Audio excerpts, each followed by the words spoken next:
吵死了！都闭嘴！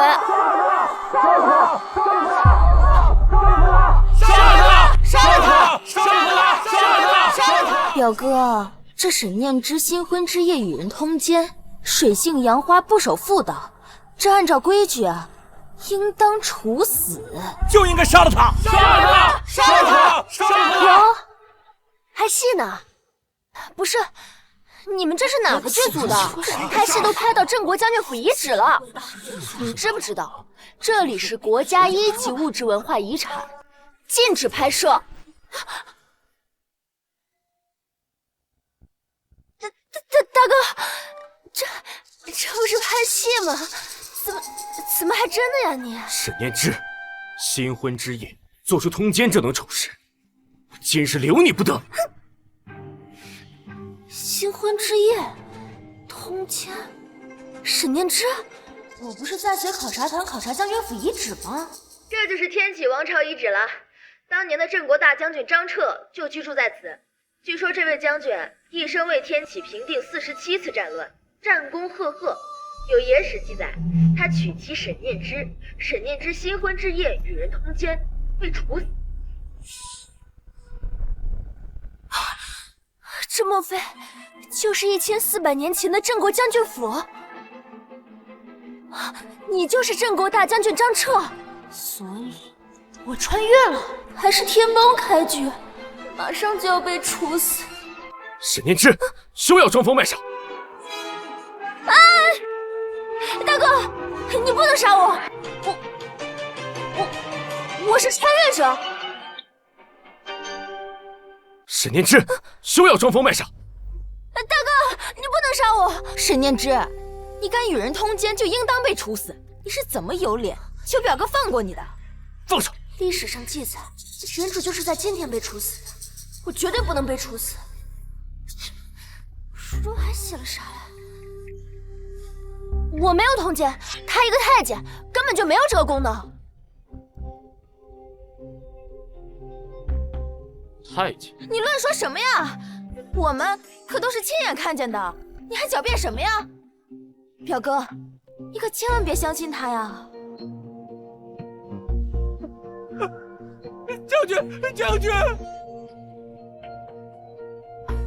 将军，此人确实是太监。太监，这就是太监？难道真的是有人故意陷害？奸人，这都能让他躲过去？表哥是我的，我一定要把沈念之赶出将军府。你怎会知道他是太监？自然是因为我是穿越者。何为穿越者？穿越就是来自1000年后的未来。胡言乱语！我没有胡说，我可是历史学博士，华夏上下5000年的历史，我都能倒背如流。你们这里未来发生的每一件事情，我都一清二楚。沈念之，你该不会是得什么失心疯了吧？你连这种谎话都编得出来啊？你的意思是，你会预知未来？没错。有意思。那你倒是说说我的未来会是怎样？若是说的不对的话，笑你小命！有话好说，有话好说。我这个人吧，运贱。你历史上记载，天启29年，你长话短说。好，长话短说。哎，就是你的未来太复杂了，这个呀，说来话长。这历史书上记载，你的未来会被奸人所害。说重点。你会被五马分尸。你会被五马分尸。沈念之，这种谎话都编得出来，现在还开始诅咒将军了。我没有说谎，书上就是这么记载。表哥乃是郑国大将军，武功高强，怎会被奸人所害？我看你啊，分明就是怀恨在心，故意诅咒。表哥，可千万不能放过他。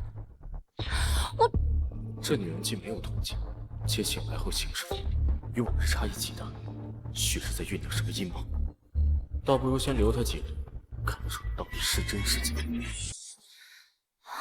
都退下，我心中有数。表哥，退下！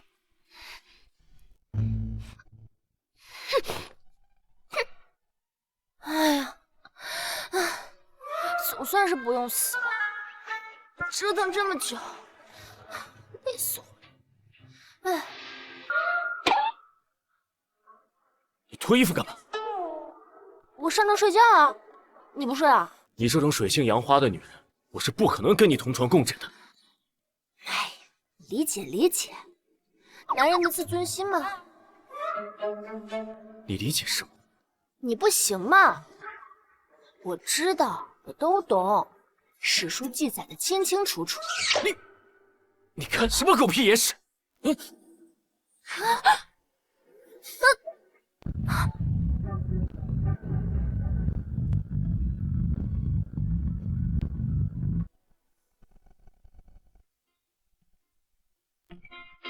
我现在就证明给你看，我到底行不行？大哥，你虽然有点姿色，但准心里只有历史。我告诉你，我是很有底线的，我是绝对不会亵渎历史的。先让我应个腹肌吧。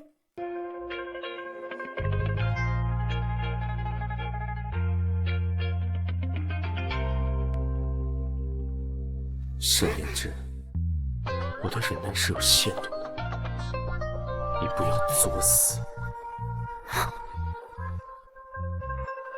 哎呀，切！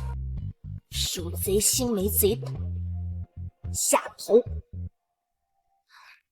沈念之，你这个人尽可夫的女人，怎么还有脸出现在这儿？莹莹，不许没规矩。表哥，莹莹她确实是心直口快了些，但是她说的也没错呀。莹莹，你就是那个古今第一恋爱脑，被世人称为恋爱脑鼻祖的张莹莹。这又是你说的那个穿越者历史中记载的事？没错。什么穿越？你在说什么呢？哥，他是不是疯了？你知道莹莹发生了什么？也没什么，就是被一个穷书生骗财骗色，最后被家暴致死了而已。胡说！张生才不会这么对我。你当真在外面与人私少？我就是和他，回了几封信，私下见了几面而已。张莹莹，从今天开始，你就给我老实待在家里，哪里也不许去。哥，哎，表哥，莹莹她还小嘛，慢慢教就是了。我们先坐下吃饭吧。哎，吃就知道吃，要不是你，我怎么会被禁足？现在不吃，以后可就没得吃了。哦，也对，你是恋爱脑，你挖野菜就行。哼。哎，就是可惜了，今年秋收遭遇了蝗灾，粮食颗粒无收，百姓流离失所。你说什么？沈小姐，这饭呢可以乱吃，话可不能乱说。大司农今年早就说了，风调雨顺，是个丰收年。就是，你一个深闺妇人，难道比大司农预测的还准吗？我可是穿越者，我知道未来发生的事情。胡言乱语！你平时风言风语也就算了，但事关百姓，不能乱开玩笑。谁开玩笑了？天启27年8月，荆州遭遇蝗灾，粮食颗粒无收，百姓被活活饿死。就连你们将军府都没有及时救灾，被升上怪族，没收家产，牵连全家。这不可能！等一下，沈念之说小四是太监，莹莹和秀才恋爱都是真的。他说的蝗灾，到底是真还是假？等等，牵连全家？我现在可是将军夫人，岂不是也会被牵连啊？不行，不能坐以待毙，我得凑钱买粮。起开！哎呀，表哥，你该不会是真相信他的话了吧？派人去买些粮食回来。茯苓，现在粮价多少钱一斤？夫人，粮价30文一斤。这些钱还远远不够啊！距离蝗灾就只有半个月了，得快点筹钱买粮。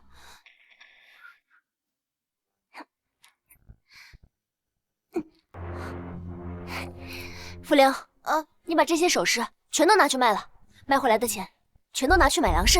可是夫人，这是您嫁妆里仅剩的东西了，如果全部变卖掉的话，您以后的日子可怎么办啊？顾不了这么多了，你就按我说的去做。哦，对了，你去把账房给我叫来。可是，快去啊！快点，快点，快点！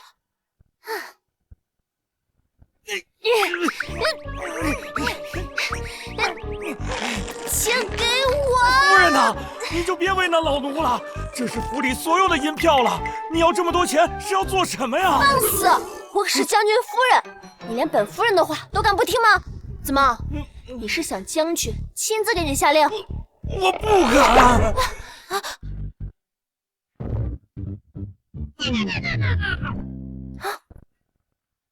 要想买粮渡过难关，这点钱还远远不够，得找人借点钱才行。夫人，沈念之，通奸一事被你逃过一劫，哼，这次看我怎么收拾你！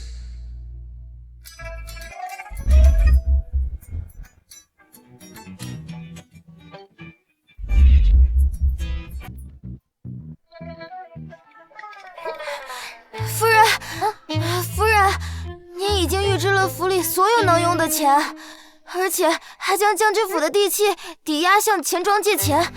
这事儿要是让将军知道了，我们都会死的。怕什么？狮子多了不痒，债多了不愁。这年头，欠钱的才是大爷。可是，有了这些钱，我就可以把方圆10里的粮食全都给卖了，足够全城百姓半年的吃喝了。沈念之，这次可是你自找的，等你把钱花光，就是你的死期。哼，到时候表哥可就是我的人了。表哥，沈念之他掏空了将军府所有的钱，还盗欠了钱庄老板一大笔。你说他拿这么多钱，该不会是想逃跑吧？什么？他怎么敢？金王带着钱，哎，小心啊！大家都小心啊！辛苦啦！沈念之，你在干什么？哎，将军，你看，这些都是我筹备的粮食。沈念之，你该不会是说你掏空了将军府，就是为了买这些无用的粮食吧？你真把府里的钱用光，去买粮了？张彻，你放心，我是穿越者，熟知未来。这蝗灾马上就要来了，没有粮食，百姓都会饿死的。如今风调雨顺，地里的粮食马上就要丰收了，你跟我说有蝗灾，怎么可能？历史不会出错。退一步讲，就算蝗灾真的没有发生，但是这粮食也依然可以卖出去啊。沈念之，你说的倒是大义凛然，谁知道你是为了百姓，还是说你想掏空将军府，然后携款潜逃啊？哥，你是不知道，这个恶毒的女人，她都做了些什么？她把府内的所有钱都拿走了。他还把将军府的地契拿去抵押给钱庄了。将军，不好了，不好了！各大钱庄的人都来要债了，沈念之，这将军府是我曾祖一手建造的，是我张家的百年基业，你怎么敢拿去卖呢？我是为了买粮，钱不够。沈念之，你抵押将军府的时候，考虑过表哥和府内的众人吗？真是笑脸给多了，给你惯的。我们夫妻俩说话，你多什么嘴啊你？沈念之，要不是你把钱都花光了，我们至于让债主闭上门吗？就是。没错，你就是个扫把星，谁碰谁倒霉。哥，快休了他！住口！张毅，他现在还是你长嫂。听到了吗？叫大嫂。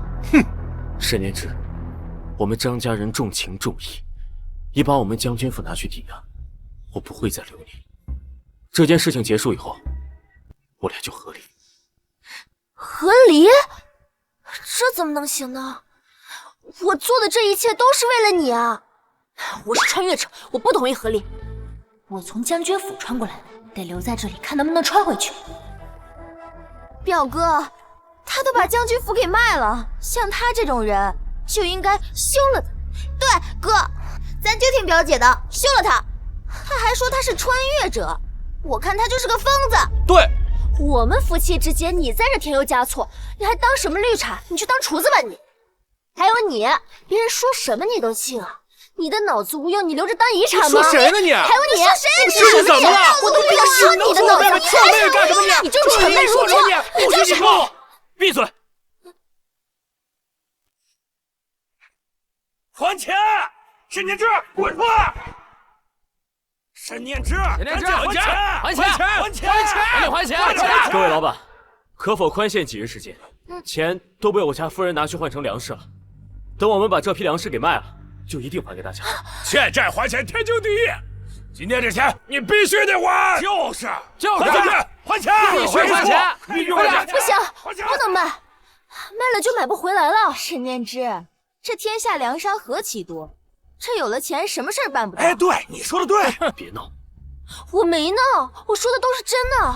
你为什么不相信我呢？我看你是铁了心不还钱啊！对啊，各位老板，钱我们一定会还，但是动手打就过。对啊，等蝗灾过了之后，钱会还给你们的。百姓们马上就要丰收了，这哪来的蝗灾啊？我呸！什么蝗灾？我看你分明是想赖账！还钱！对，快点还钱！沈炼之，你有何证据证明你所言为真？大家要是不信的话，可以上街去买粮。想必消息灵通的粮商早就已经不卖粮了。不可能！半月前，府上还买过粮。管家，你去街上再买些粮食回来。是，将军。既然你信誓旦旦，那我就来验证一下，此事到底是真是假。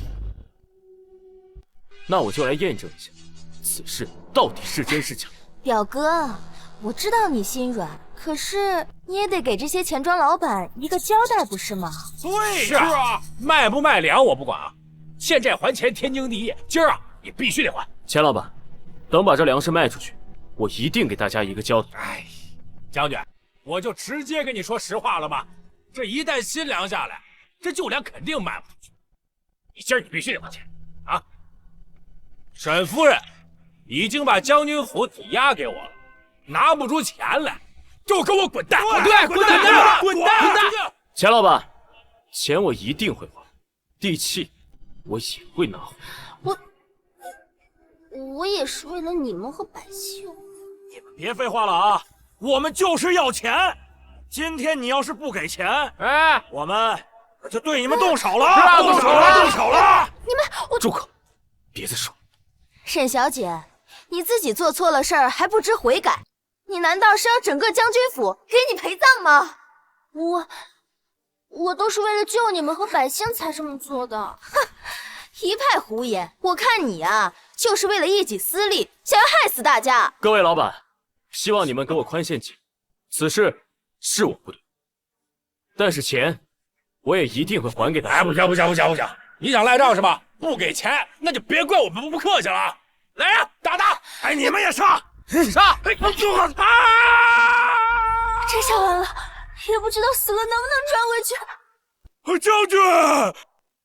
将军，不好了！不知什么原因，各大粮商都不收粮了。啊，这什么？没粮了？什么？啊，这真的没粮了？不会真的有蝗灾吧？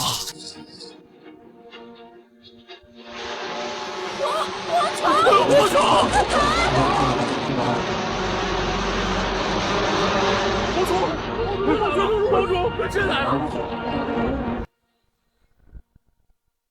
完了！蝗虫往赵家的方向飞去了！真有蝗虫啊！这怎么可能呢？我早就说过有蝗灾，这下你们相信了吧？怎么可能？沈念之这个草包怎么能预测到蝗灾啊？他怎么可能会这么厉害呢？蝗灾过，地里的庄稼可都毁了。他真的能救全城百姓？蝗灾真来了！蝗灾真的来了！我家也没有粮食了，怎么办呢？对了，将军夫人不是有粮吗？她可是买空了全城的粮，咱们从她那儿买点粮，不就能度过蝗灾了吗？只要将军夫人肯卖粮给我们，不卖。你们刚刚一个个不都还挺凶的吗？不是还要打死我吗？来啊，打死我们！没有，欠债还钱，天经地义。刚刚要债，实乃是理所当然。那个将军夫人，你们也别为难我们。对呀，钱等粮食卖出去之后，我会还给你们的。卖了粮食，这怎么能行啊？卖了粮食，我们不得饿死啊！是啊，这，钱我们不要了，你就拿粮食抵债就行。对，就拿粮食，拿粮食。各位老板，今时可不同往日了，如今粮价飙升。你们要是想用粮价抵债也行，除非你们愿意出10倍的市场价格。什么？10倍？什么10倍？你怎么不去抢啊你？这是啊！哎，瞧你这话说的，这你情我愿的事情，怎么叫抢劫呢？你们要是不要也行，那就等着被饿死吧。哎，当初咱借给他200万两，如果要按照10倍来算的话，他还咱20万两粮食就完事儿了，这不血亏呀！这奸商呀！你们磨磨唧唧到底买不买？不买的话，我可就卖给别人了。买，就拿粮食抵债了。对，拿粮食抵债就行。行，签字画押为成。签吧，签。剩下的粮食该如何分配？自然是要开仓卖粮。卖粮？什么？沈念之，你未免也太黑心了吧！10倍的价格你都敢说得出口？200万的粮食翻10倍就是2000万两。我原以为你囤粮是为了救济百姓，没想到你竟是为了一己私欲。是啊，大肆囤粮，高价卖出，你这是置整个荆州城的百姓于不顾。亏我们还以为你是真心为了帮助百姓，呸！装模作样。当下应以百姓为主。现在百姓困苦，眼下正是蝗灾，颗粒无收，你居然还敢要10倍的价钱，他们本来就拿不出来，你是要把他们给活活饿死吗？沈念之，你为了赚钱，简直就是泯灭人性！谁说我要将粮食10倍的卖给百姓了？怎么？难不成你还想卖得更高吗？10倍的价格，百姓已经承担不起，更何况……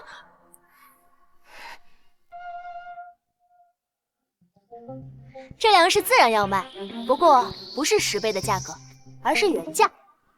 原价？原价？不仅如此，我还要在城门口设立州户赈灾，救济穷苦百姓。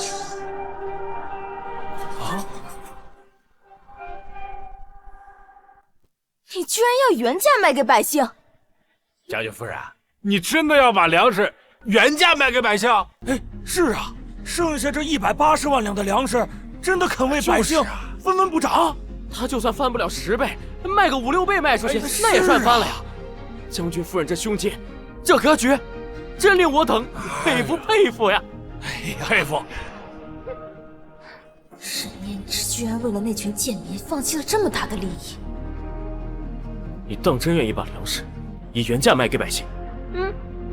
我当初筹钱就是为了买粮救百姓。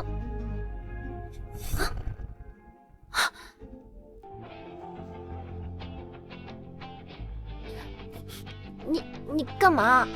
夫人，我代表全城百姓，谢夫人的救命之恩。感谢夫人救命之恩。你干嘛？起来！一个甘愿为百姓放下巨大利益的人，想必以前的种种都是我误会他。沈念之，我天启从未有过蝗灾，你又是如何知道的？对啊，你是怎么知道的？预测蝗灾很难吗？我不仅能预测蝗灾，我还知道你们这个世界未来将发生的所有的事情，因为我是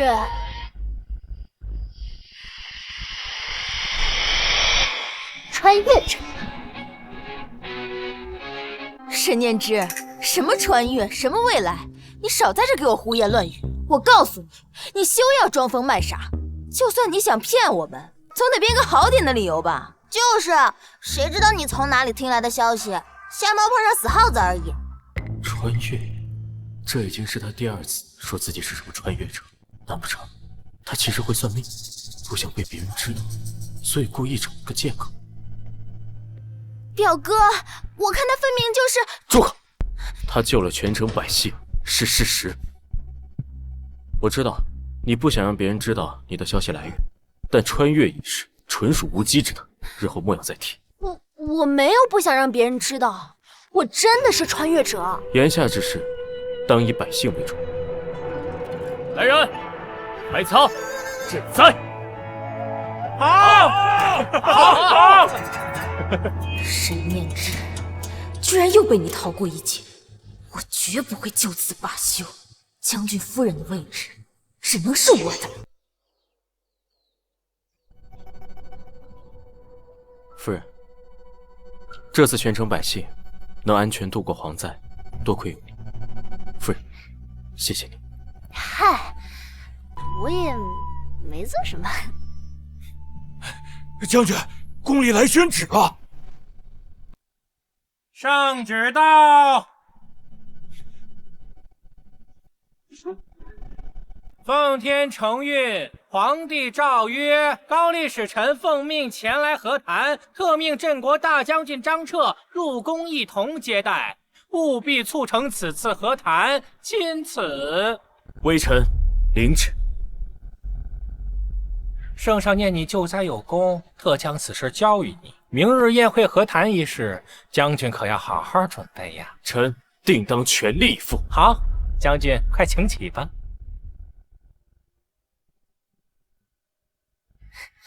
公公舟车劳顿，还请入寒舍好好休息。这边请。请。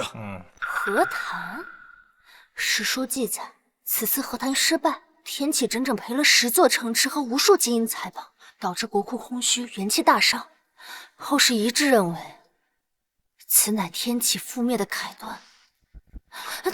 明天的和谈，我也要去。你不能去，两国和谈乃国家大事，你千万不能乱来。我没有乱来，我都是为了你好。史书记载，此次和谈失败，天启……住口！小心祸从口出。沈念之，我知道你有些本事，蝗灾一事我也很感激你，但此事事关两国邦交，不能有任何差池。你可明白？老老实实待在房间里，哪儿也不能去。哼，好你个张彻，过河拆桥是吧？哼，不让我去，我就偏去。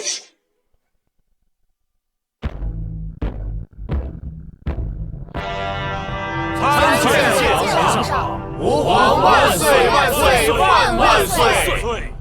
众爱卿平身。谢皇上。自坐。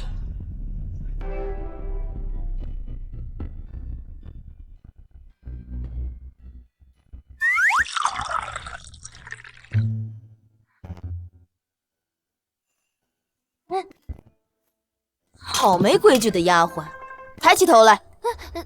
糟糕，要被发现了。好了，宴会之上不得无礼，你先退下。高丽使团来访，我天启非常欢迎，所以特设此宴来款待远道而来的贵宾。 성대한 환대를 감사드립니다. 오래전부터 성기국의 국력이 강성하다고 들었습니다. 이번에 저희는 공왕의 폐하를 명령을 받아 화친을 노래하러 왔습니다. 李大人，臣在。你是我朝第一翻译官，也接待了很多外交使者。你给朕翻译一下，这位高丽使臣都说了些什么？微臣遵旨。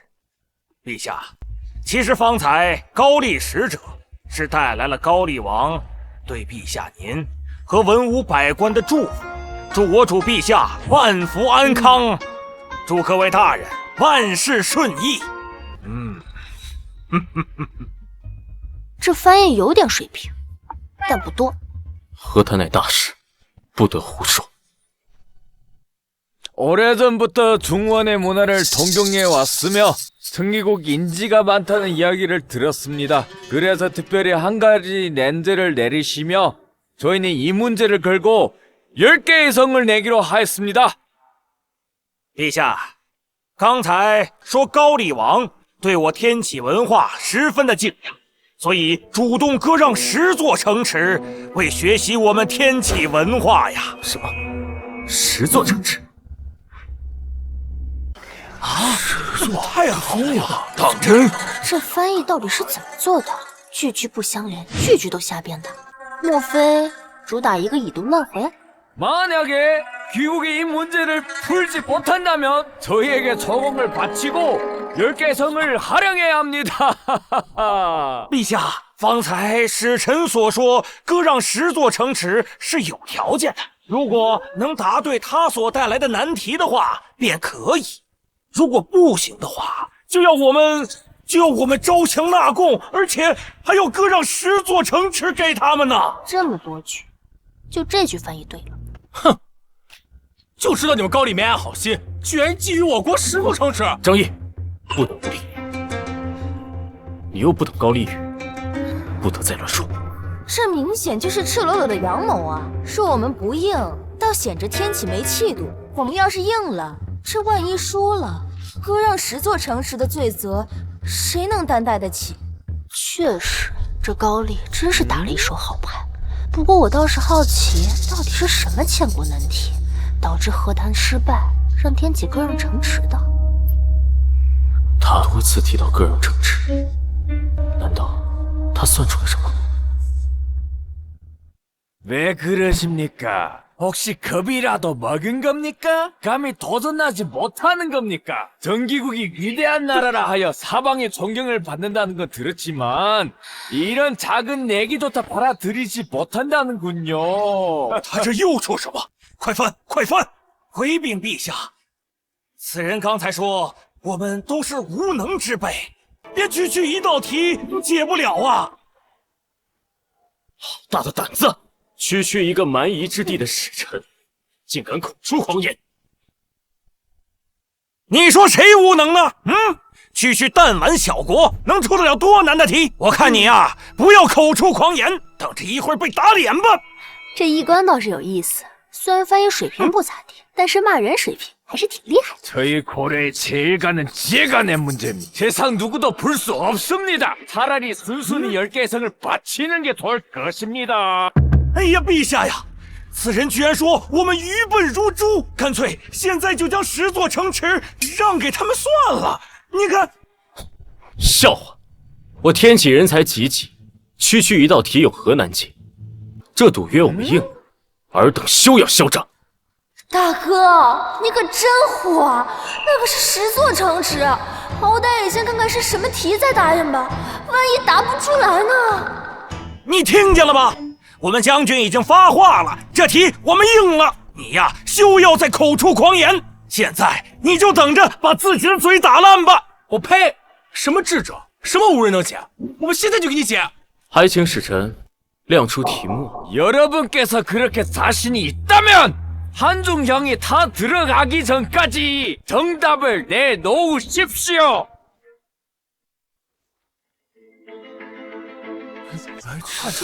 好难啊，没见过呀！各位爱卿，谁能解此道难题，朕重重有赏。这对呀，老夫一生研究过数道数学题，也从未见过如此古怪的难题呀。我等虽然不会，但将军见多识广，想必将军一定……此题闻所未闻，前所未见。 不会真是什么千古难题吧？就一人能解出呀！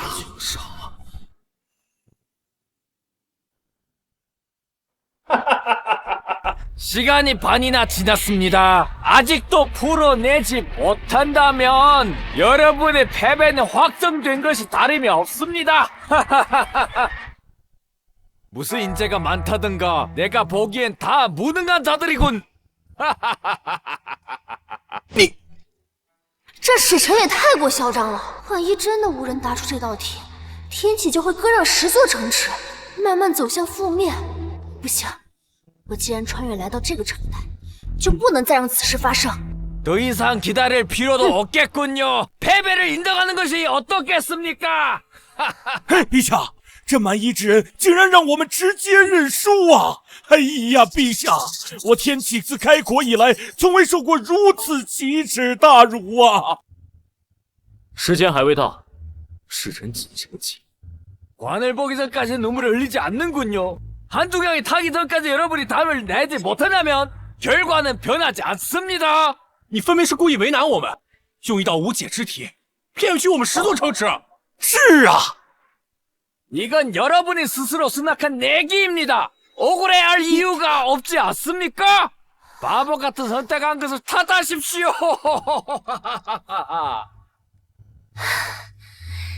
哎呀，时间要到了，这可如何是好啊？难道我天启真的无人吗？想不出来呀！难道我天启当真无人可解此题？ 好歹给我看看呢！ 끝났습니다. 정답을 내놓지 못했으니 10개의 성을 할양해야 합니다. 哎呀，陛下，方才使臣说了，这一炷香的时间已经到了，按照此前约定，要交付10座城池了呀！你做梦！ 뭐죠? 설마 이제 와서 약속을 어기겠다는 겁니까? 전기국이 이토록 신의를 저버리는 나라였습니까? 就这，我还以为是什么千国难题，这不就是初中数学题吗？这道题这么简单，你们都答不出来。沈念之，你居然打扮成丫鬟的模样来参加接待会，你知不知道毁了宴会是有杀头之罪的？莫要回应，挂。这道题我可以解。 웃기는 건요. 전기국이 모든 남자들이 풀어내지 못한 문제를 너 같은 여자가 풀겠다고? 소나 이런 웃음소리가 또 어디 있겠습니까? 哪里来的无知妇人？还不快快退下，不要再次丢人了！沈念之，你若是答不出来，害得天启赔偿10座城池，可是要诛九族的。你别在这连累我们，赶紧给我滚回去！沈念之，你说话都不打草稿了，你一个草包废物会算数吗？赶紧滚出去！就是，你怕是连题目都看不懂吧？哪来的疯女人，敢在朝堂上撒野！来人，把她给我拉下去！启禀皇上，她是我的妻子沈念之，她也是一时情急，并无冒犯之意，请皇上恕罪。陛下，这道题我能解。此话当真？你可知你这答案若是不对，是什么后果？不单说你自己的性命不保，连整个将军府都会被你连累。沈念之，不要胡说。陛下，他不是。是，我可以解。 好，若是你解不出这道题，就休怪朕要你的命。 결국 전기국에는 사람이 없어서 여자가 나서는 건가 보군요. 좋아요. 그렇게 자신이 있다면 대답해 보시오. 정답이 무엇이오? 今有池1丈，家生其中央，出水1尺，引家覆岸，是与岸齐，奔水深家长各几何？这道题的答案很简单。 水深12尺，芦苇长13尺。使臣大人，我的答案可对？敢问使臣大人，我的答案可对？你怎么会知道？你该不会是乱说的吧？你以为这是过家家，随便一个答案就能糊弄过去啊？不懂还要乱说，你简直就是丢尽了我天启的脸！这就叫无知者无畏，哼，简直不知天高地厚。陛下。 我的答案是真是假，使臣大人自会判断。如若你的答案是错的，朕让你血溅当场。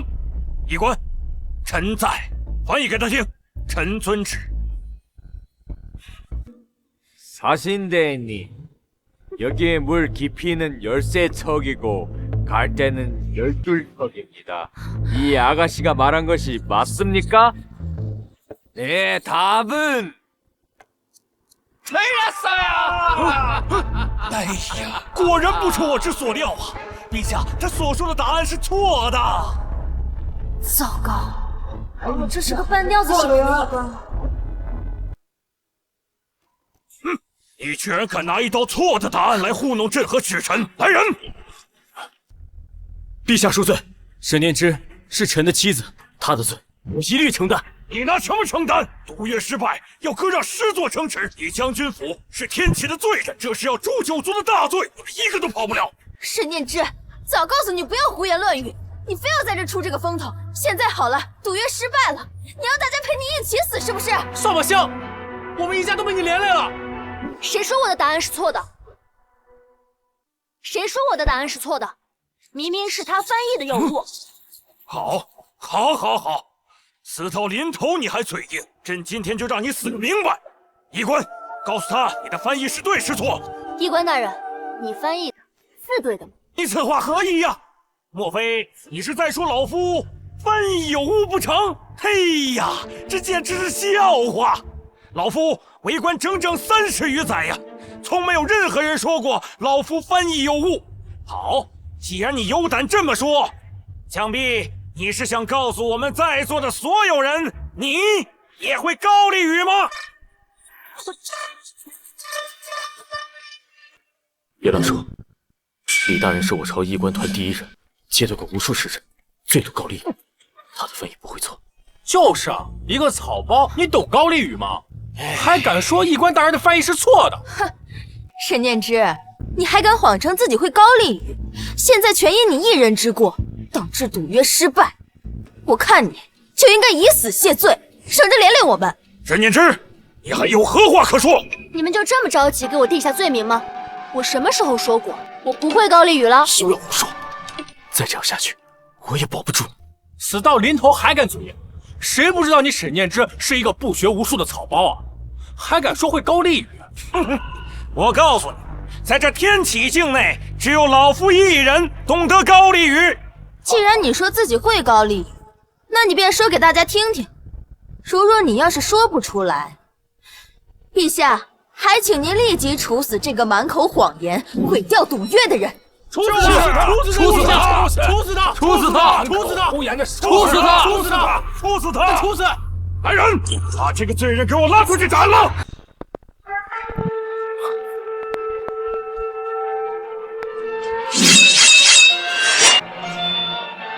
사실인 기사는 그 사이 문자를 후시 먼저 답하시며 아니야 그가 이 문자를 혼란하며 어떻게까요?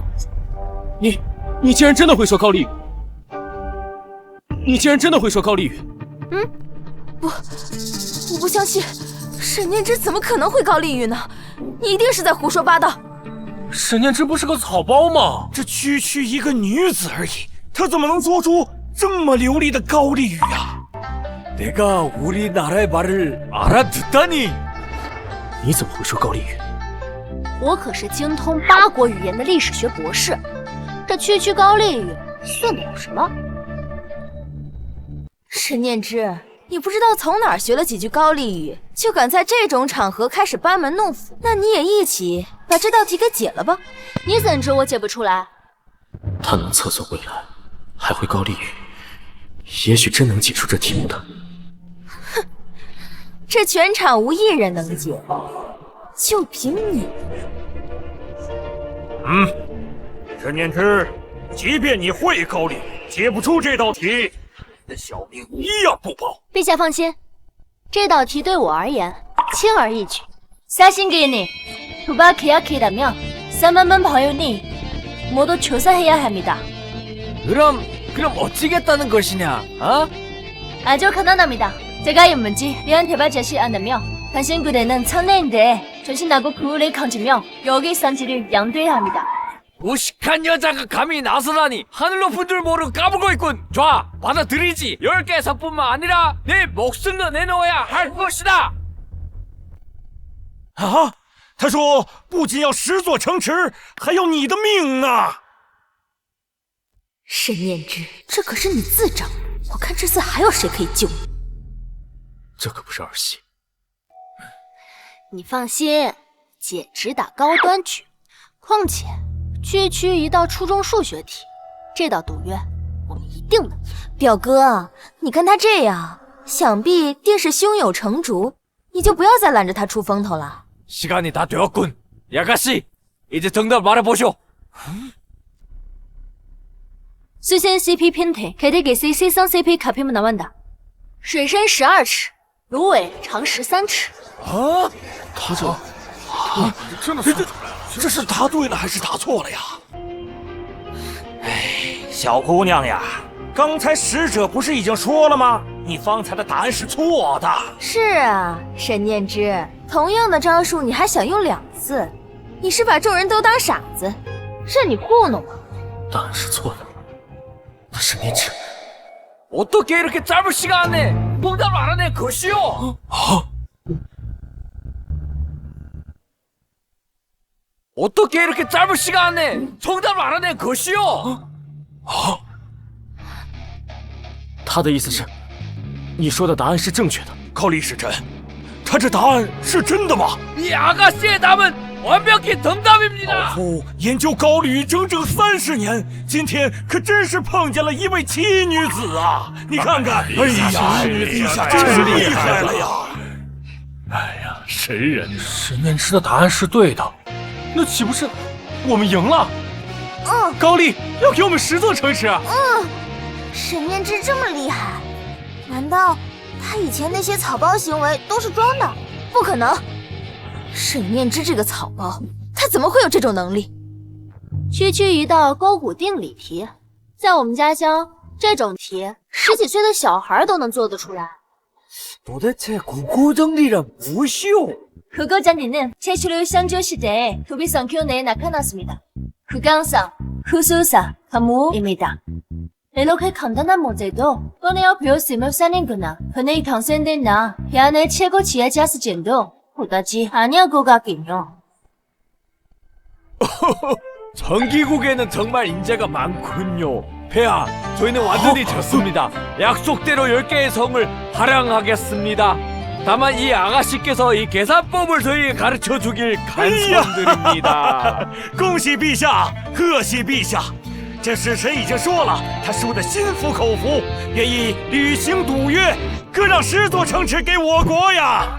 哎呀，陛下真是太厉害了，多亏有他，真是厉害呀！好， 물러가겠습니다. 陛下，此事老臣一定会亲自督办。신자 여기요. 将军夫人果真聪慧，多亏有将军夫人为我们赢得10座城池。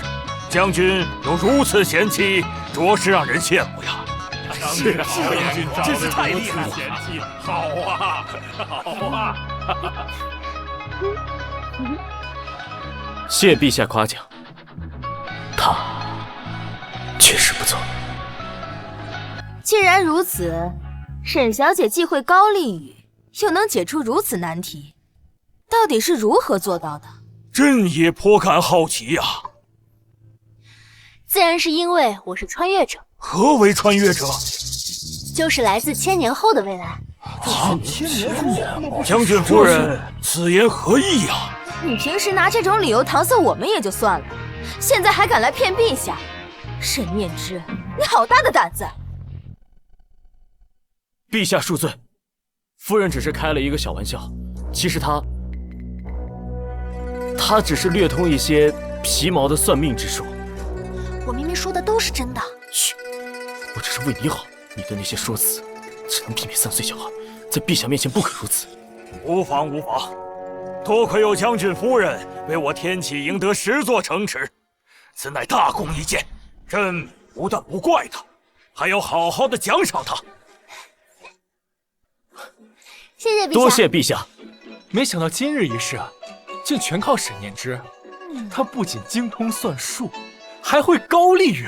沈念之，自从嫁给大哥之后，仿佛变了一个人。难道以前那些事情是我们误会他了？沈念之，我绝不会善罢甘休，你给我等着！哎呀，将军真是天有眼！你们都围在这干嘛？我们是来特意感谢将军和夫人的，要不是夫人，这次蝗灾我们就都要饿死了。是啊，将军和夫人不仅解决了蝗灾，还解除了高丽使臣出的难题，为我天启国赢得了10座城池呢。您是当之无愧的将军夫人呢，和咱们将军真是天造地设的一对儿啊！大家不用客气，这都是我身为将军夫人应该做的。哎呀，将军夫人呐，这是抵押将军府的地契，您收好了。这是地契，我赎回来了。那张彻，和离一事，地契都还给你了，总没有理由再跟我和离了吧？夫人，你解决了蝗灾，救了百姓，还为我天启赢下10座城池。就连圣上都在夸你，我应该感谢你，又怎会同你和离？当真？以前都是我误会你，日后我定当好好对你。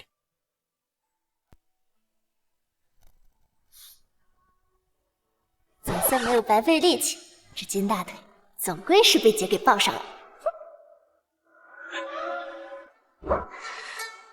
不合理，那我做的这一切算什么？将军夫人的位置只能是我的。把这封信给姨母拿过去。是。沈念之，我看这次姨母回来，表哥还能不能护得了你？我去五台山礼佛不过3个月，府内竟发生如此多事。若不是白纸传信给我，我还被蒙在鼓里呢。是你写信给母亲，扰了母亲的清修。表哥，我够了，你怪侄儿做什么？也不看你的好妻子做了些什么。新婚夜与人通奸，胆大包天抵押将军府，这桩桩件件，简直让我张家丢尽了脸。娘，此事并非你想的这样，这一切都有误会。娘，沈念之他还救了百姓呢。好了，你们一个个的是被他灌了什么迷魂汤不成？他人呢？叫他来见我。他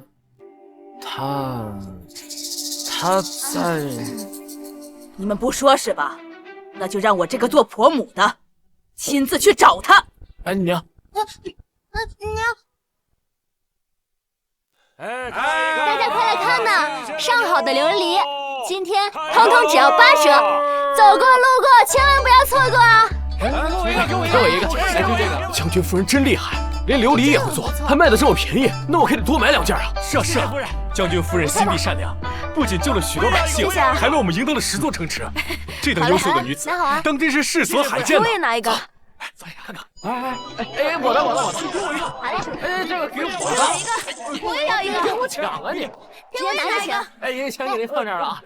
成何体统？成何体统啊！混在男人堆里，他这脸还要不要了？哎，我要！念之他不是。帮我找一下。好你个沈念之，竟如此不知廉耻，混在男人堆里，置我将军府颜面于何在？今日我就让我儿休了你！挣钱的事你少管。你放肆！沈念之，你竟敢对姨母不敬！嫂子应该不是这个意思，娘，要不有什么事儿，我们回去再说吧。姨母，娘，都是误会。念之他娘，长彻的娘亲，天启历史上第1位上过战场的女将军。我的老天呐，这等大女主居然是我婆婆！误会？什么误会？你最好跟我说清楚。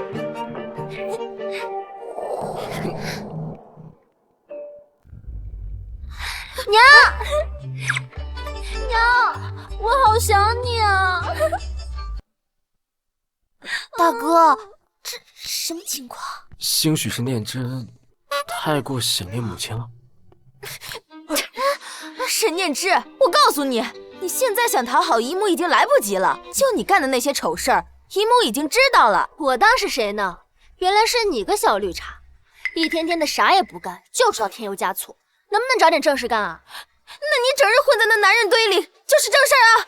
姨母，你说是吧？没错，你新婚夜通奸，抵押将军府做的桩桩件件，我今日就要替彻儿休了你。感情是来兴师问罪的，8成是这小绿茶又在背后添油加醋。娘，我是不会和沈念之和离。娘，大嫂毕竟救了这么多百姓，现在休了她不太好吧？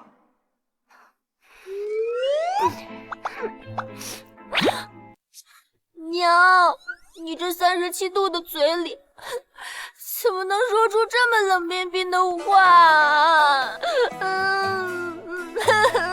我是抵押了将军府，但是我是为了筹钱买粮救百姓啊！是啊，娘，念之他确实将将军府给赎回来了。是啊，是啊，将军夫人都是为了百姓，大家说是不是啊？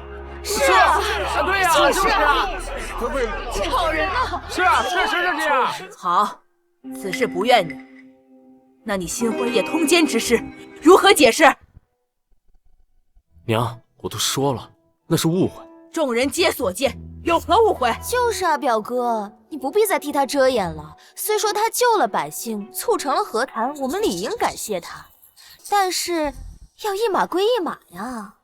那表妹，你倒是教教我，一个太监如何通奸？这肯定是有人故意陷害我啊！太监，彻儿，这到底是怎么回事？的确是太监。我相信念之，一个心系百姓、有家国情怀的人，是绝不会做出此事。想来是有人陷害。对呀，娘，大嫂她和以前已经不一样了。你们人人倒是都替他说话。姨母，那这沈小姐日日与男人厮混在一起，别人还不知道怎么看待表哥呢。侄儿说的没错，要做将军夫人，就不能如此抛头露面。抛头露面？您昔日也是同众将士一起在战场上杀敌的人，那您也是抛头露面了。不自量力，你拿什么跟姨母比？姨母是为了救百姓，而你呢，不过是为了一己私利。我还是头一次见到端起碗吃肉，放下筷子骂娘的。表妹，你怕是忘了，将军府的钱全都拿去买粮食去了。我要是不抛头露面的赚钱啊，你叫袁姐，你怎么穿啊？姨母，那沈小姐这句话，当时我们整个府都是靠她一个人养着的了。伶牙俐齿，巧言善辩，今日任凭你说破天，也改变不了你被休的事实。彻儿，写休书。娘，我是不会写休书的。好啊，你心里还有没有我这个娘？娘，这次你就听大哥的吧。说到底，大嫂也没犯什么大错。莹莹，表哥，这说到底，姨母也是为了你们好，你们可千万别被她再骗了。哎，你们说完了吗？与其在这里吵架，倒不如去担心担心你那个小儿子的安危吧。主人姑娘清白，被人抓个正着，现在估计要被人找翻手脚筋喽。什么？你怎生心思如此歹毒，居然敢诅咒我儿？沈念之，我知道你心肠一向歹毒，可是张毅是什么样的人，我们大家心里都清楚，他怎会辱人清白？就是，就算我娘要休了你，你也不能这样诅咒我二哥。我可没有诅咒他，你们现在还不去的话，他现在真的要被人废了手脚了。你说的都是真的？当然了，史册里记载的清清楚楚，我骗你们干嘛？迄今为止，沈念之所说的事情全部都验证了。那儿弟他不好，得赶快去救人。不可能，必是你心存怨念，故意诅咒我儿。你要再敢胡言乱语，小心我撕烂你的嘴！这沈小姐胡说八道也不是一次两次了，若不是表哥护着她，也不知道我们被连累多少回。来人，把她带回去关起来，好好反省。不好了，不好了，夫人！二少爷在酒楼里被人围攻，说他辱人清白，要挑断他的手筋和脚筋。什么？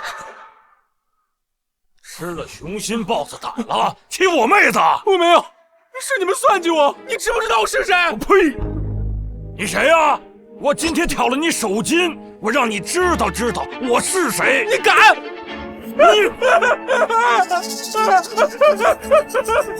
大哥救我！住手！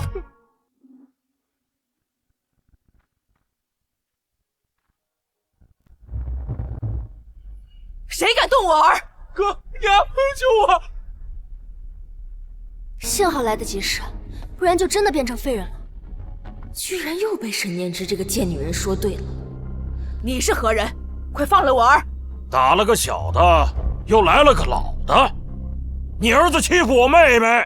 我告诉你们啊，今天你们就算是天王老子来了，这事也别想善了。你要如何？要不他今日把我妹妹娶了，要不我把他手筋挑了。哎呦，听说过强买强卖的，还没听说过强娶强嫁的。沈念之，都这个时候了，你还说什么风凉话？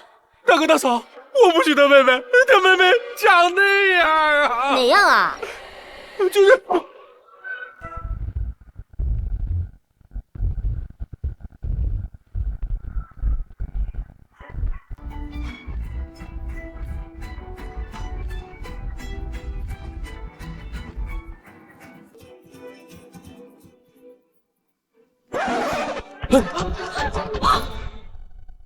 我介绍一下啊，这位就是我那位闭月羞花、婀娜多姿、倾国倾城的妹妹。你呀，你小子，你能娶到我妹子，你几世修来的福气？你别给脸不要脸啊！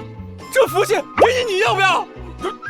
闭月羞花，温柔善良，原来是因为不愿意娶人家姑娘，才被挑断手脚筋的。你分明是贪图我妹妹的美貌，被抓了现行还死不承认。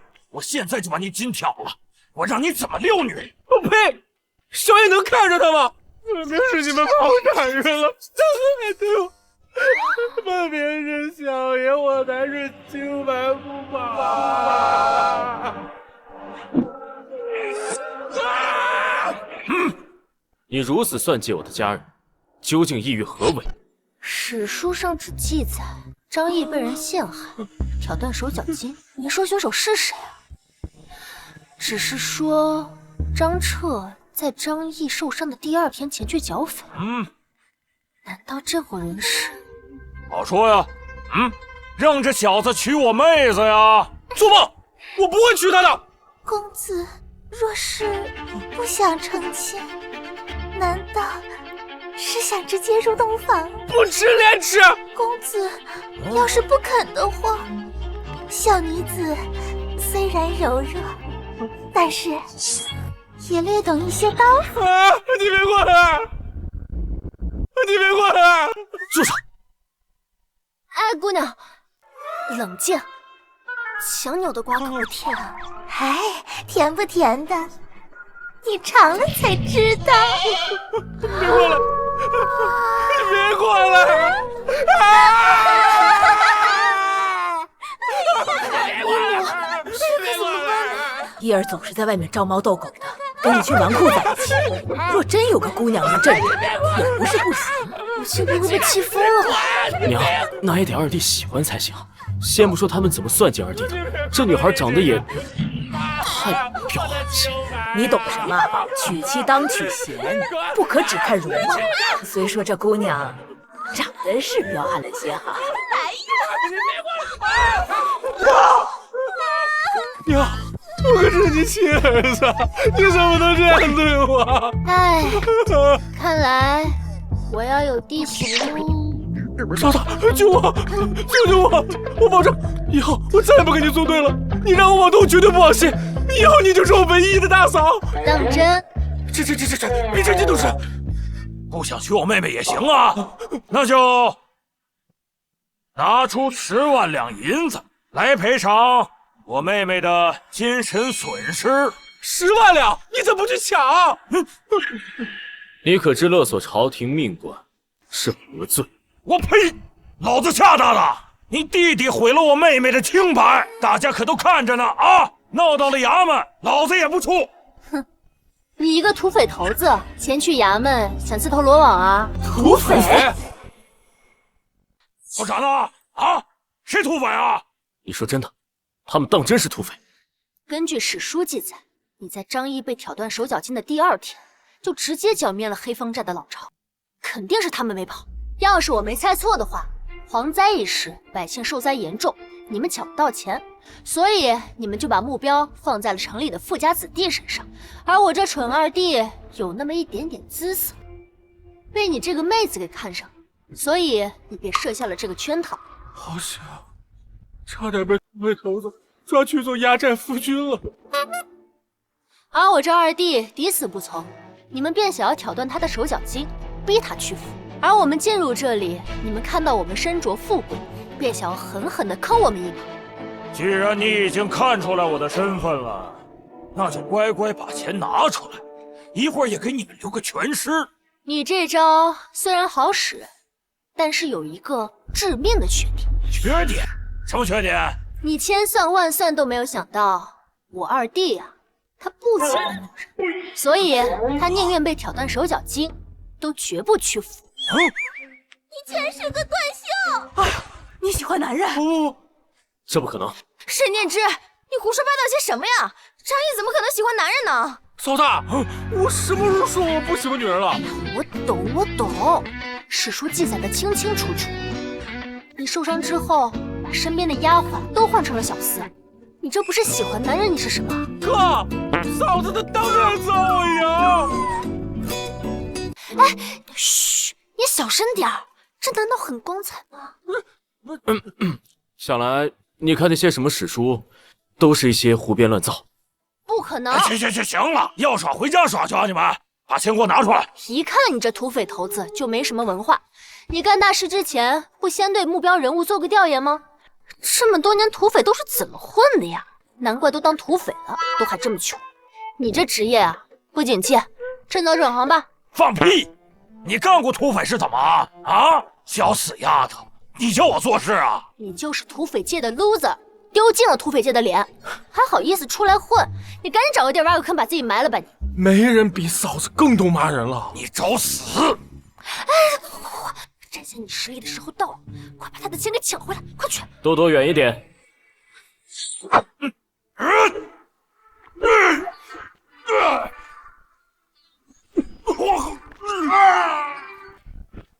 沈念之，你去死吧！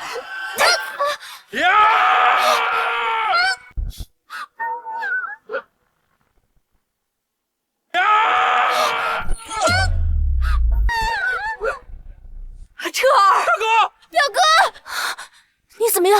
没事，小伤。二哥，我来救你了！沈念之，就是你害得我表哥受伤。我不知道他会替我挡刀。不关念之的事，念之是我妻子，保护她是我的责任。张彻这个人果然跟史书中记载的一样，正直且有担当。哪怕我这个妻子并不是他喜欢的，也会在危险的时候挡在我面前。我看你分明就是故意勾结土匪，想害他。我勾结土匪？人蠢就要多读书，别在这丢人现眼。沈念之，你算什么东西？凭什么跟我喊？听见了没？一会儿让你住口！娘是让你住嘴。凭什么？要不是你勾结土匪想害表哥，他们怎么会知道张毅受伤的？你是从何得知伊儿会遭遇危险？我都说了，我是穿越。娘，念之是说他只懂一些算命之事。不是，我真的是穿越。别说，嫂子很好的，蝗灾使臣之事都多亏了嫂子呢。是啊，你们到底是被他灌了什么迷魂汤啊？姨母，你不是还说让表哥休了他吗？好了，休书的事需要再说。伊儿都受伤了，先回府。为什么不让我说？我是一个穿越者，是一件很见不得人的事吗？不要再胡言乱语了，绝对不能坐以待毙。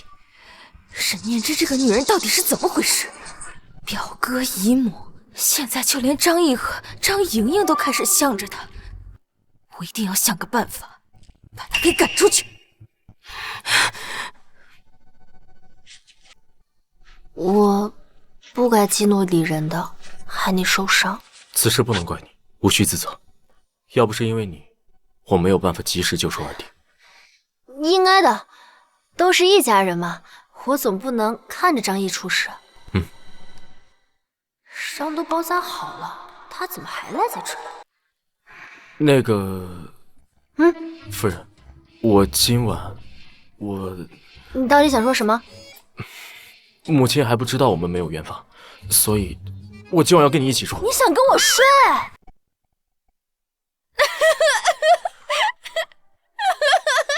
你说要不是嫂子去的及时，你就被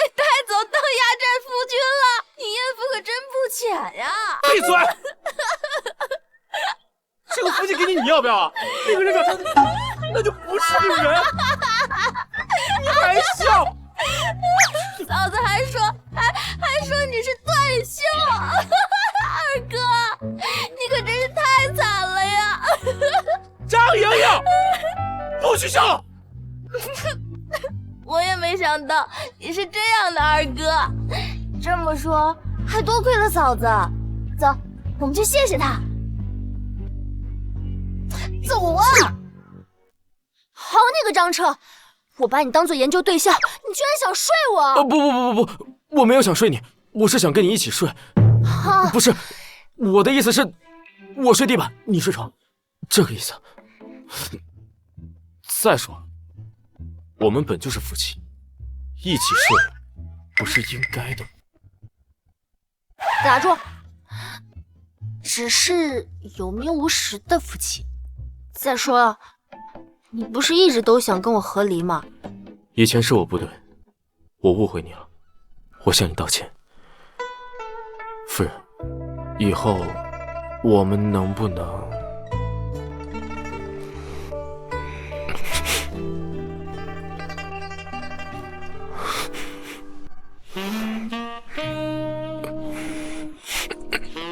该说不说，你这张脸长得还挺符合我的审美的。不如我们今晚远方抓贼！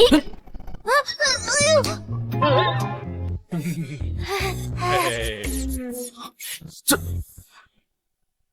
你们两个偷偷摸摸在门口干什么？是的，他叫我来偷听的，我跟我没关系，滚！嫂子不跟他圆房，跟我们横什么？我这就滚！欲求不满的男人可真可怕呀！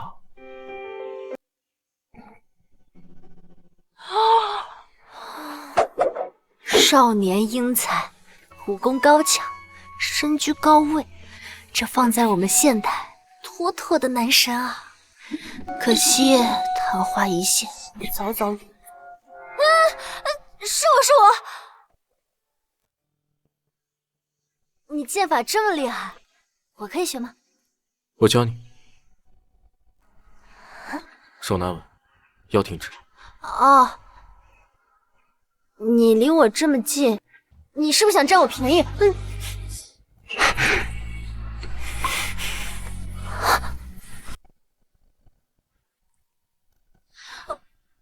我可没有想占你便宜啊，是你靠我太近了。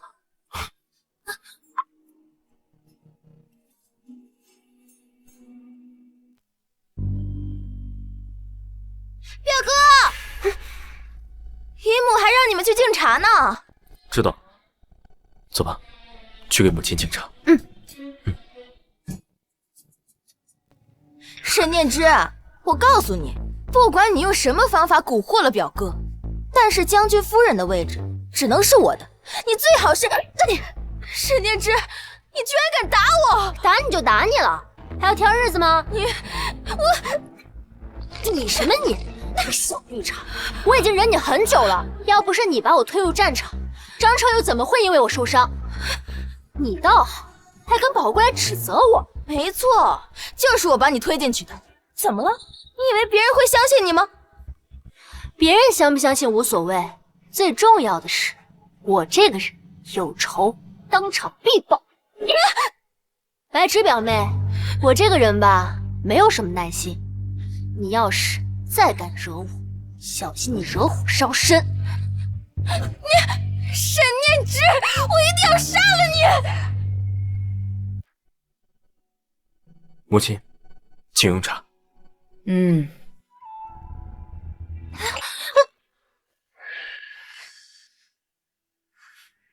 有没有被烫到？没有。沈念之，你这是什么意思啊？你是故意弄掉茶盏，然后不想给姨母敬茶吗？娘，念之绝不是那个意思。怎么不干厨师改行碰瓷儿了？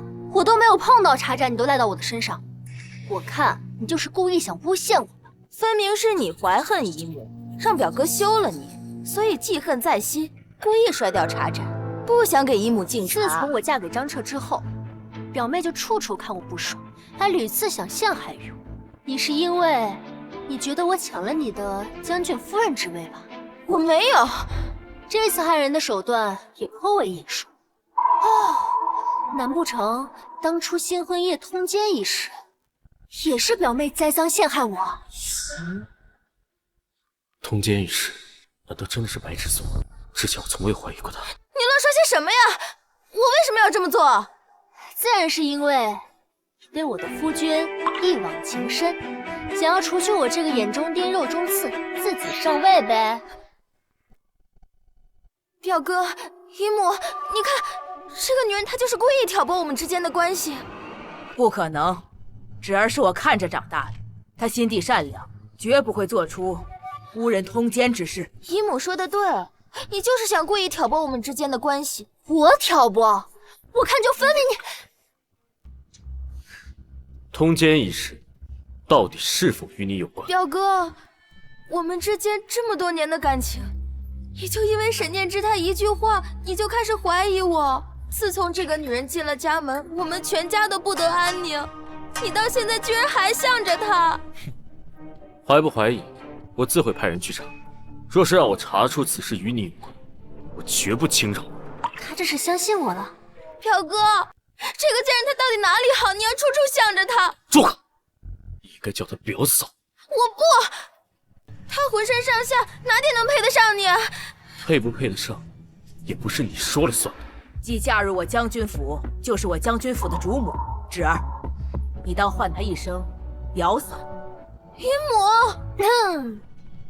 这声表嫂很难叫出口吗？表妹，表嫂。哎，莹莹呢？我已经几日未见她了。娘，大哥大嫂，不好了，莹莹不见了。她一个女孩子能去哪？还不派人去找？算算时间，她该不会跟那个家暴男私奔了吧？什么私奔？你给我说清楚！莹莹如此乖巧，怎么会做出这种事情？沈念之，你也太恶毒了吧！你居然想毁掉莹莹的名节！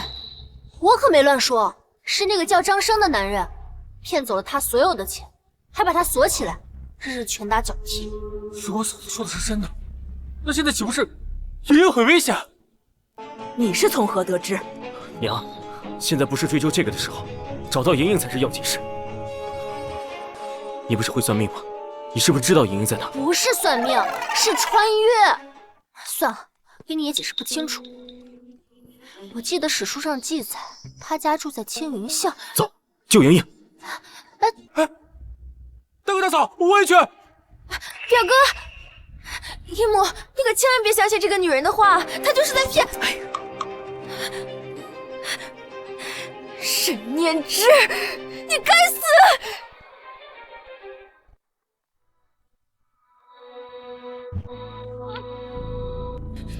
醒了？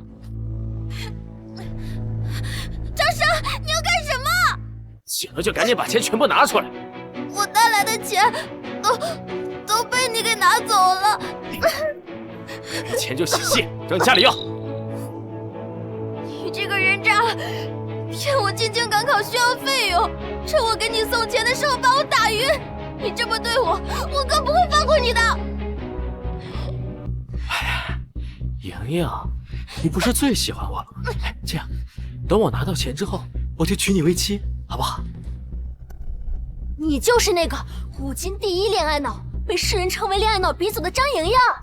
也没什么，就是被一个穷书生骗财骗色，最后被家暴致死了而已。原来大嫂说的都是真的。张生，你不得好死！敬酒不吃吃罚酒是吧？我今天要是拿不到钱，我就打死你！救命啊！给我钱！给钱！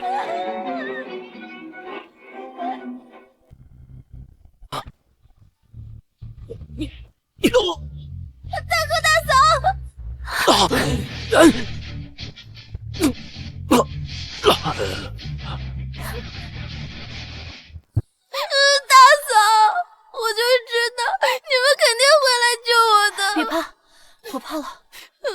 莹莹，你没事吧？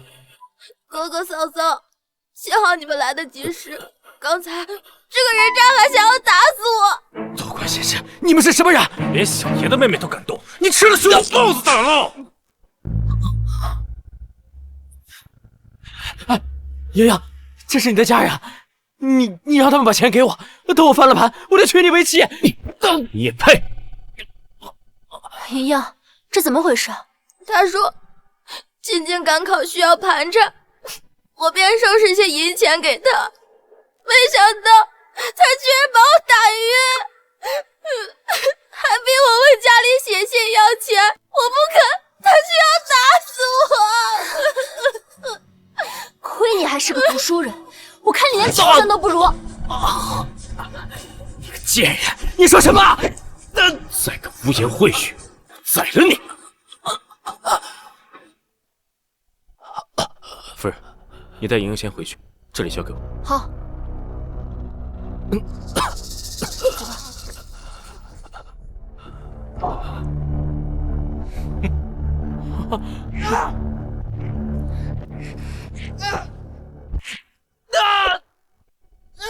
老子，大哥会把他打死吗？那个人渣都这么对你了，你还担心他的死活？你一爱弄没救了你。嫂子，我是怕大哥把他打死了会有麻烦的。放心，你大哥他有分寸。嫂子，你确定吗？大人的事情，小孩少管。走。嫂子，你现在是越来越信任大哥了。那当然了，你哥他可是我的研究课题。像这种直接面对历史人物的机会，可不是人人都有的。课题？什么是课题啊？说了你也不懂。就是，他是对我很重要的人。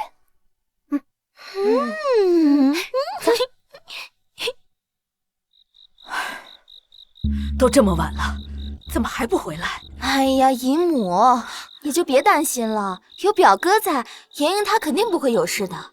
这万一沈念之她说的是假的呢？娘，可回来了。娘，今儿亏嫂嫂带着哥哥们找到我，不然您就见不到你的女儿了。好孩子，谢谢你救了莹莹。母亲这是说哪里的话？我们是一家人。好，好，好，来，快进去。再这样任由沈念之下去，这个家里就没有我的容身之地了。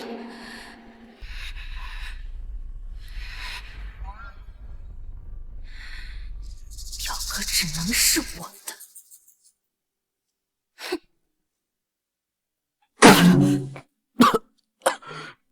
娘，你在说什么？我说，你和念之都成亲半年了，该有孩子了。可是，你这么激动干什么？难不成你们还没圆房啊？要孩子的事情不能急，顺其自然，顺其自然。顺其自然，顺其自然，顺其自然。老娘什么时候才能抱上孙子？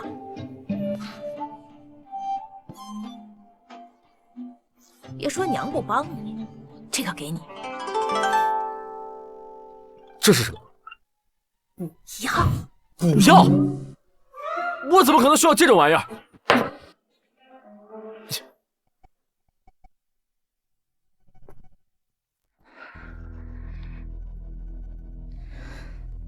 表哥如果知道通奸一事是我陷害沈念之，一定会把我赶出将军府。倒不如直接生米煮成熟饭，届时他定会对我负责。你在这里做什么？说。表哥，我看你最近太辛苦了，我特意给你炖的燕窝，你尝尝。不用。表哥，你就尝一口吧，我炖了好久呢。我喝完了你就走。表哥，你快去喝吧。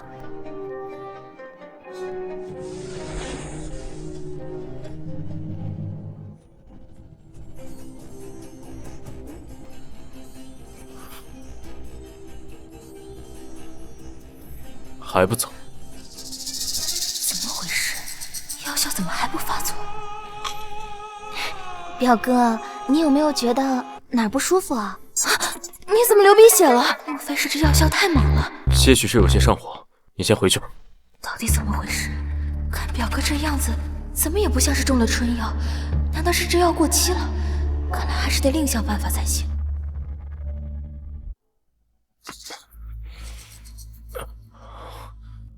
奇怪，怎么会突然这么燥热？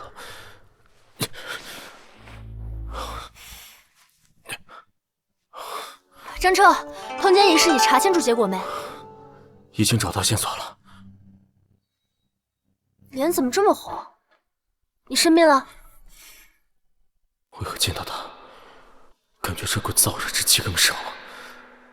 你一直看着我干什么？夫人，我们是不是应该同房了？我想。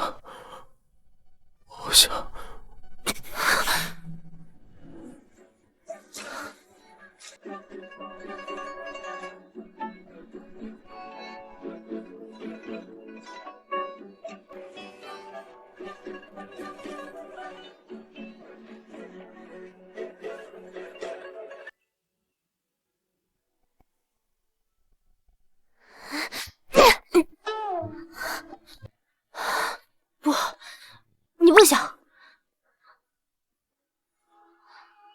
什么情况？脸色发红，神志不清，这是什么病的病状？坏了，该不是中了春药吧？春药是怎么解法来着？春药。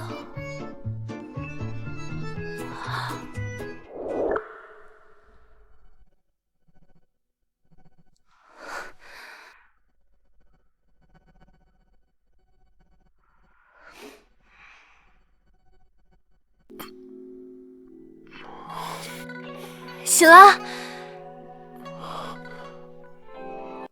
刚才给他脱衣服的时候，怎么没发现这家伙看着瘦弱，居然还有8块腹肌？不知道他能不能看在我帮他解了春药的情况下，让我摸一摸。你干嘛？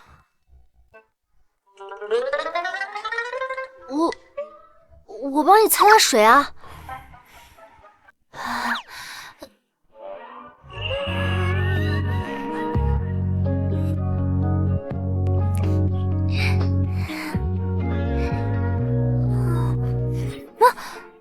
摸够了吗？姐又没白摸，姐帮你解了春药。难不成是我误服了母亲给的补药？我没有中春药。算了，你去看一下桌上那个蓝色瓷瓶还在不在？哦，蓝色瓷瓶，蓝色啊，是这个吧？这个应该就是春药的解药。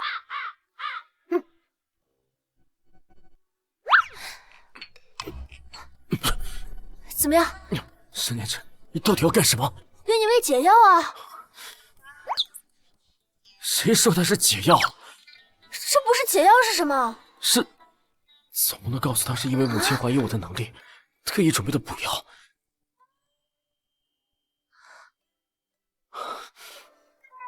你怎么了？哎，你糟了，不会是毒药吧？你等着，我去给你叫府医。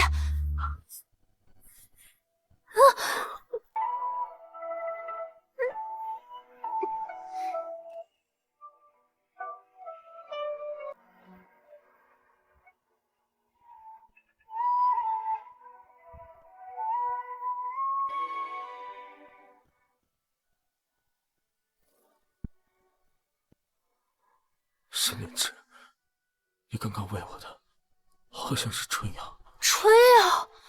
不是吧，大哥，他有嗑春药的习惯呢。来人了，叫府医！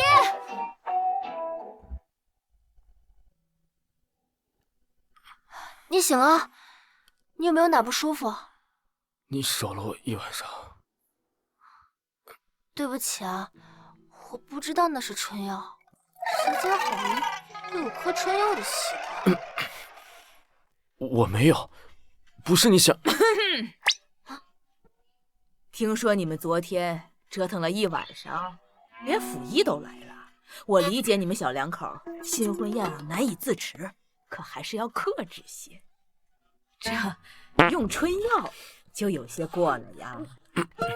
娘，那春药还不是您给我的？您还骗我说那是补药。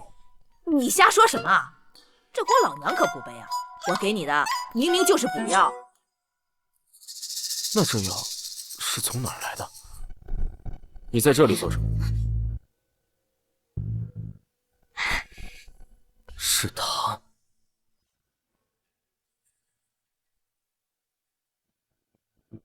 跪下！姨母，这是什么意思啊？是不是有人在你面前说了什么？这瓶春药是你的吧？这瓶春药是你的吧？表哥，你说什么？什么春药？我不知道啊。昨日你给我送燕窝，是想给我下药，却误打误撞将母亲给我的补药拿错了。原来是我误会张彻了，没想到这小绿茶手段这么脏，居然用下春药这种恶心的方式。表哥，你怎么能因为这个瓷瓶子就怀疑我呢？我们两个从小一起长大，我们感情那么好，我怎么可能对你下药啊？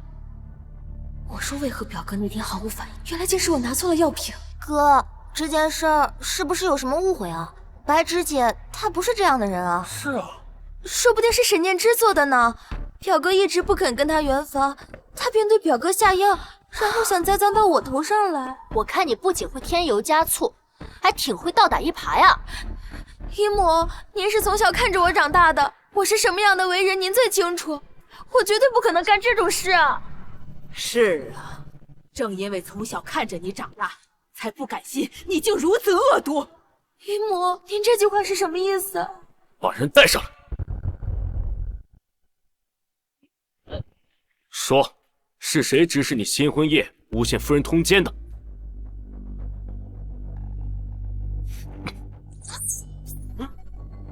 不说，我现在就杀了你！将军饶命，是表小姐威胁我这么干的。你胡言乱语些什么呢？就凭你个奴才也敢排斥我？说，到底是谁指使你的？到底是谁指使你的？小的没有胡说，这玉佩就是表小姐给我的报酬。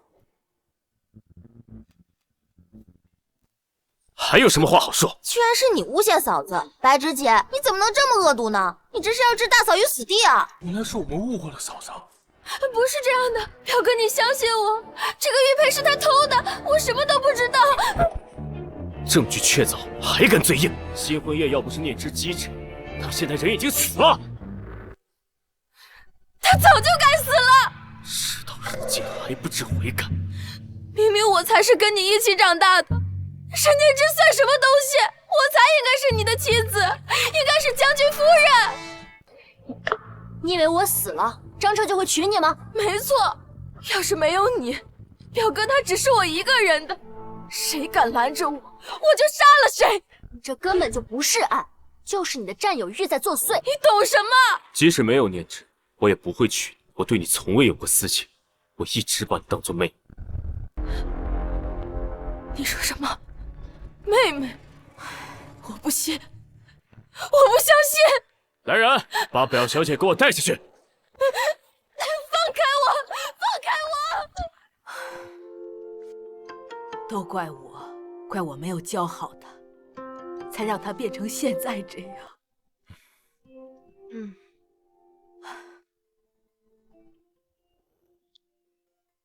你们俩能相遇也是缘分，要好好珍惜。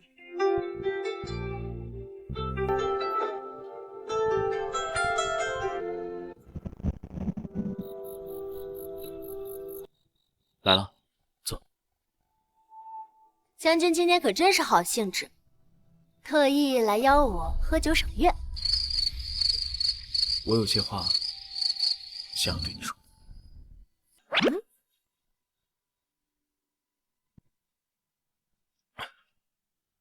白芷的事情，我一直欠你一声道歉。若不是因为我，他也不会屡次想要对你下死手。那是他做的坏事，你道什么歉？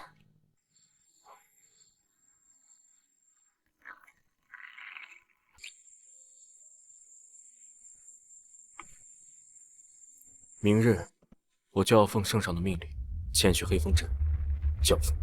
我想剿匪？可是李仁不是已经关在地牢了吗？黑风寨易守难攻，目前群龙无首，是剿匪的正好时机。可史书上并未记载此次剿匪事件，难道是我这只小蝴蝶扇动的翅膀改变了历史走向？那张彻原定的命运也会改变吗？念之，有些话我一直想要对你说，我心悦于你。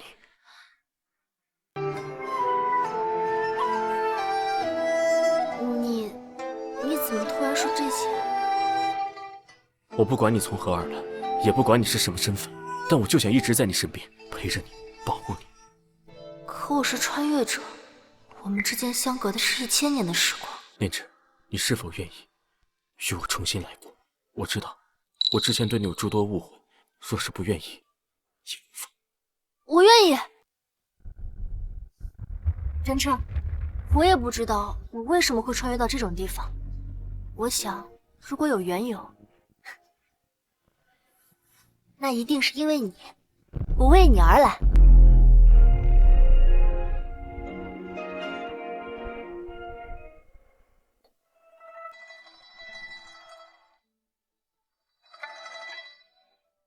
最多不过3日，我就回来了。张毅，哎，看好牢里的李仁，千万不能让他逃出。放心吧，大哥，我办事你就放心吧。时辰已到，我该启程。等我回来。一切小心。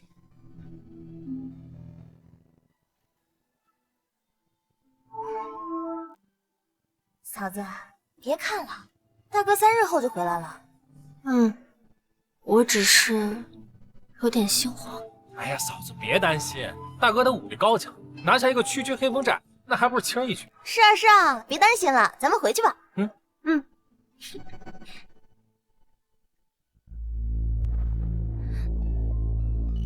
沈念之，这次没有表哥，看谁来救你！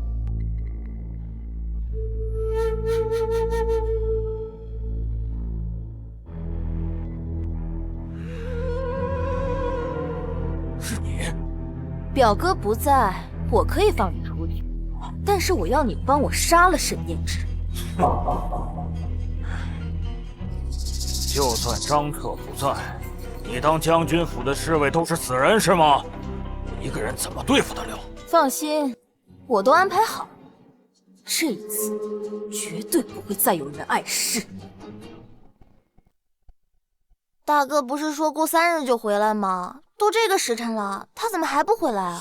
应该是有什么事情耽误了吧？再等等。先吃饭吧。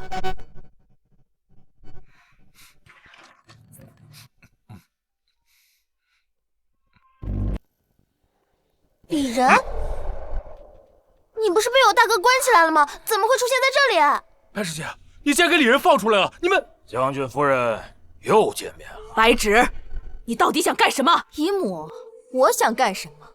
您难道不知道吗？我要沈念之去死！哼，放肆！你当这里是什么地方？这可是将军府，不是任由你胡来的地方。没错，你不会以为大哥不在就可以为所欲为吧？白芷，即使没有我，张彻也根本就不可能会喜欢你。你不要再执迷不悟了。住口！不准你用这种同情的眼神看着我。白芷，你收手吧。闭嘴！我不想再听这个贱女人说话。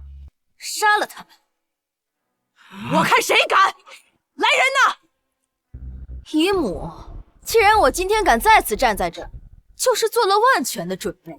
你府上的那些侍卫全都中了我下的软骨散，现在连爬都爬不起来，更何况来救你们呢？你好恶毒！你就不怕大哥回来找你算账。等表哥回来，木已成舟。届时我就说沈念之是土匪杀的，跟我有什么关系啊？你，叶儿，张毅，大哥，你没事吧？居然下毒！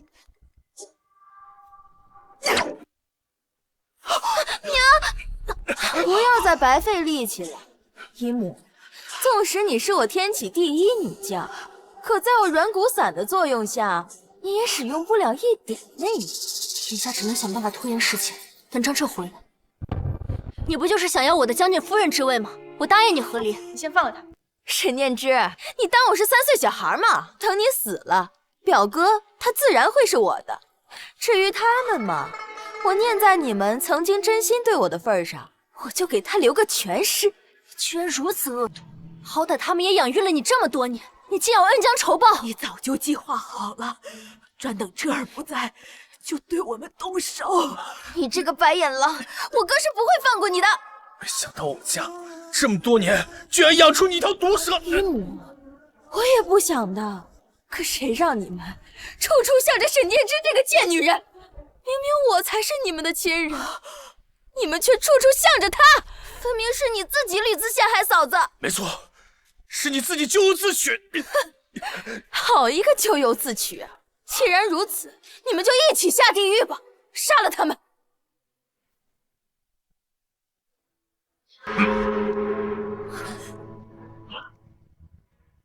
你以为他杀了我们，你就能逃脱得了吗？你什么意思？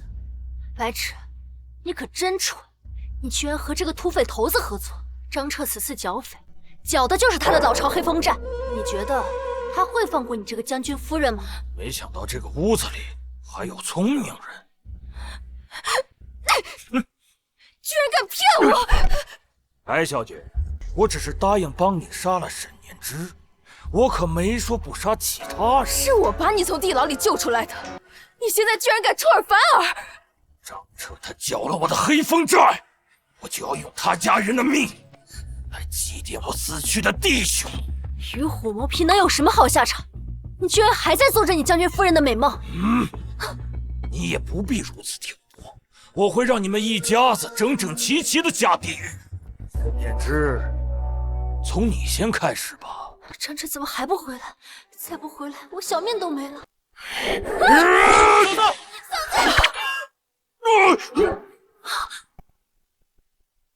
大哥，彻儿，表哥，张彻，念之、娘，你们没事吧？你要是再晚来一步，我就死了。没事就好。张彻，你来的真及时啊！真可惜，你把他们都杀了。就凭你，也敢动他们？你杀了我黑风寨的兄弟们，既然我杀不死他们，我就杀了你！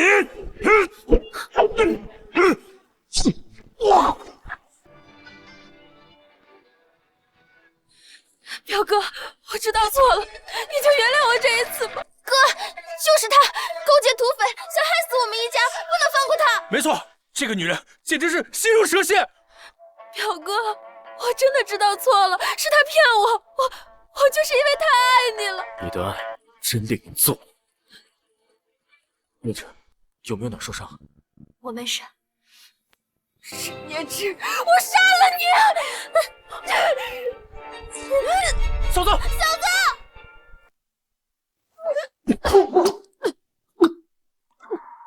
念之，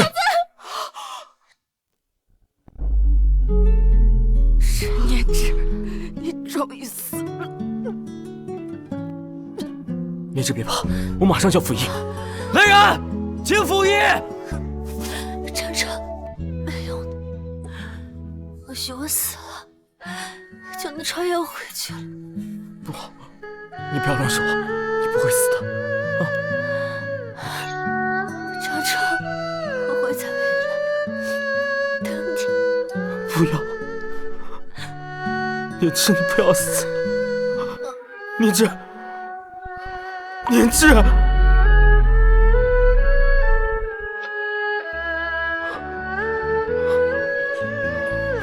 念之。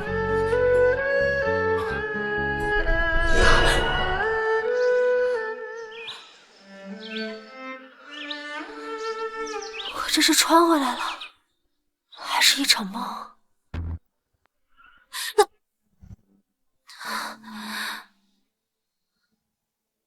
天启27年，镇国将军张彻娶妻沈氏，两人夫妻恩爱一生，白头到老。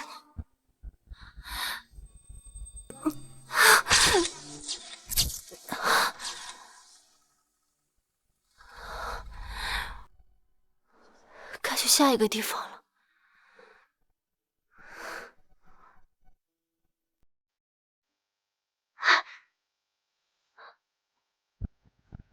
往事悠长。